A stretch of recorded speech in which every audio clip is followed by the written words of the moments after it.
Coucou ma chérie. Tu sais, lorsqu'il y a infidélité, on est frappé comme si un tank nous rentrait dedans.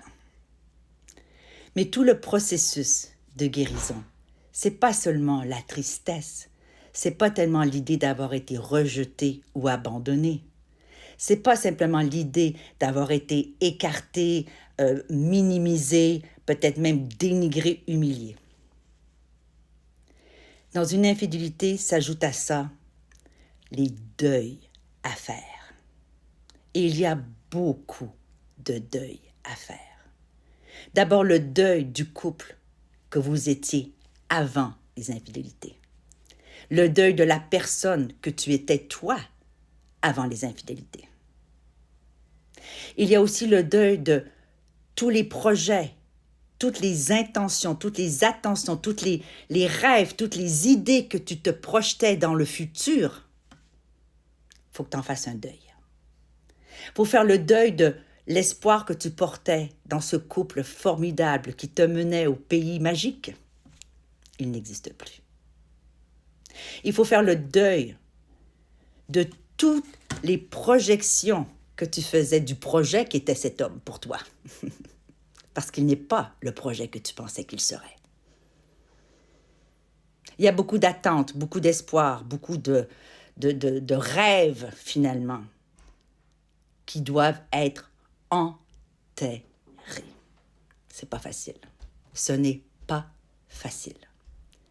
Mais dis-toi, ma chérie, dans toutes les mythologies, dans toutes les histoires du monde, dans toutes les anthropologies, de toutes les civilisations, de toutes les époques, il y a toujours une renaissance.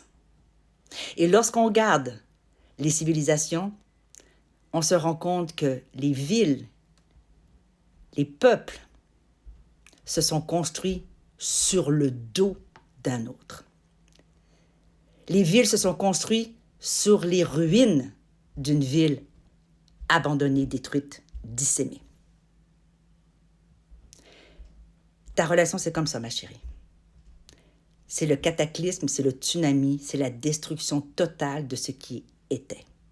Alors, tu dois prendre le temps qu'il te faut à toi pour faire tous ces deuils.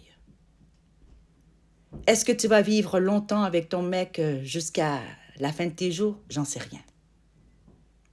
Mais l'idée que tu te faisais de tes vieux jours avec lui a changé, sans aucun doute.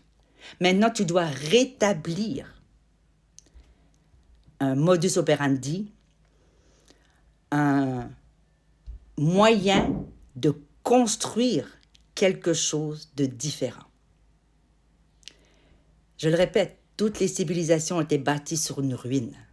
Et quand on dit vraiment « the phoenix rising », ce phénix qui se relève de ses cendres, cette puissance, ce feu, cette volonté, cet amour, et je répète, cette puissance qui existe en dedans de toi, il faut la faire ressurgir. La lionne, la louve, la sorcière, la femme puissante, le féminin, la mère, la matrice. C'est puissant, ça, ma chérie. Alors prends le temps, soigne-toi, écoute tes besoins, cesse de mettre ton focus sur lui. Essaye de le ramener, de le rattraper, de compenser, de le gâter, de lui fournir le sexe, l'amour, la bouffe, tout ce dont tu crois qu'il a besoin. Tu as déjà tout donné, il t'a trompé. Alors maintenant, prends le temps de guérir, prends le temps de composter tout ce qu'il y a à composter, d'intégrer tout ça pour avoir l'opportunité, ma chérie. Et c'est là où je veux t'accompagner. L'opportunité de grandir de ça. Même si pour l'instant, tu as l'impression que tu ne seras pas capable, qu'il n'y a rien à faire de cette hécatombe. Écris-moi dans les commentaires comment tu te sens. Qu'est-ce que tu fais pour t'aider? Quels sont les petits gestes, les petites habitudes, les soins que tu t'accordes pour pouvoir prendre soin de toi, que pouvoir guérir, pour pouvoir passer à travers, pour pouvoir te relever de tout ceci. Que tu restes avec lui ou pas. Ça m'intéresse de te connaître, ça m'intéresse de savoir. Et si tu as besoin, je suis là. Tu peux aller sur mon site, tu peux prendre rendez-vous, on peut faire un appel découverte. Je peux t'accompagner dans un moment si tu as besoin. Mais en attendant, dis-moi qu'est-ce que tu vas faire ou qu'est-ce que tu fais pour permettre à ce phénix, à cette puissante, à cette impératrice